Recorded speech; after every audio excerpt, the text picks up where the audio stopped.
જ્યાં સુધી કેન્દ્રીય નાણામંત્રી નિર્મલા સીતારમણજીએ જે યુનિયન બજેટ રજૂ કર્યું, આમાં બહુ કોઈ મોટી એવી તો જોગવાઈઓ રજૂ થઈ નથી, પણ વેપાર ઉદ્યોગની અમારી જે માંગણીઓ હતી એમાંની એક તો TDS મોડું ભરવા પર જે પ્રોસિક્યુશનની જોગવાઈ હતી એ હટાવી છે, એ આવકારદાયક છે.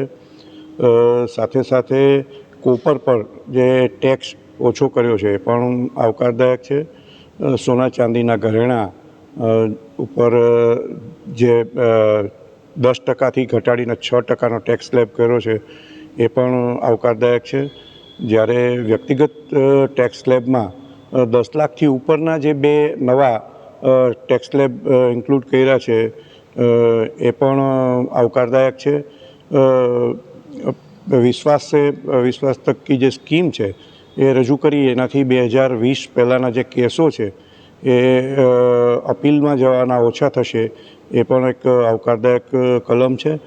સાથે સાથે માર્ચ 2020 પહેલાંના જે કેસ છે એની અંદર જો કોઈ વેપારીઓથી કોઈ ક્ષતિ રહી ગઈ હોય અને એ પૈસા ભરવા માંગતા હોય તો એમનો દંડ અને વ્યાજ માફ કરવાની જે જોગવાઈ છે એ પણ આવકારદાયક છે. મુદ્રા લોનની જે લિમિટ છે એ વધારી, એ પણ આવકારદાયક છે. સ્ટાન્ડર્ડ ડિડક્શન ની જે જોગવાઈઓ હતી એમાં 50,000થી વધારીને 75,000ની કરી, એ પણ આવકારદાયક છે. આમ જોઈએ તો આ બજેટની અંદર જે ટેક્સેશનને લગતા વેપાર અને ઉદ્યોગ એસોસિએશનોની જે માગણીઓ હતી એ મહદઅંશે સ્વીકારવામાં આવી છે, એ આવકારદાયક છે.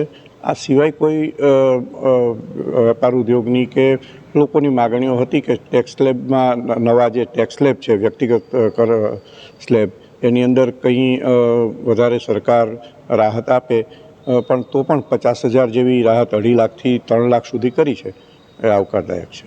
સાંજ સમાચાર ફેસબુક પેજને લાઇક કરો, વિડીયો શેર કરો અને વધુ વિગતવાર સમાચાર માટે sanssamachar.net વિઝિટ કરો.